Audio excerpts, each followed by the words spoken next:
व इन्ना लहु लहाफ़िज़ून।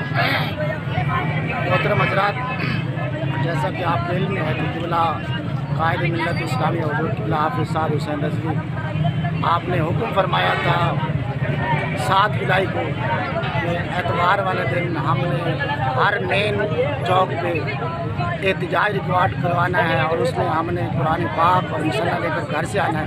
उसी हवाले से हमारे बच्चे भी आ गए, तहरीक लबैक के साथी भी आ गए। और एक ये तो हर मुसलमान का हक़ है। देखिए जिसने बेअदबी की है, गुस्ताखी की है, उसके ख़िलाफ़ एहतजाज करना और ये निकलना, घरों से निकलना, ये हमारा हक़ है, क्योंकि हमने कलमा पढ़ा है, रसूलुल्लाह का कलमा पढ़ा है। जिसने रसूलुल्लाह का कलमा पढ़ा है उसका ये हक़ बनता है कि वो घर से निकले और ये हक़ अदा करे, क्योंकि कुरान पाक की हिफाजत का तो ज़िम्मा खुदा ने लिया है, लेकिन हमारा हक़ ये बनता है कि हम इसकी हिफाजत करें, हम इसकी हिफाजत के लिए निकलें।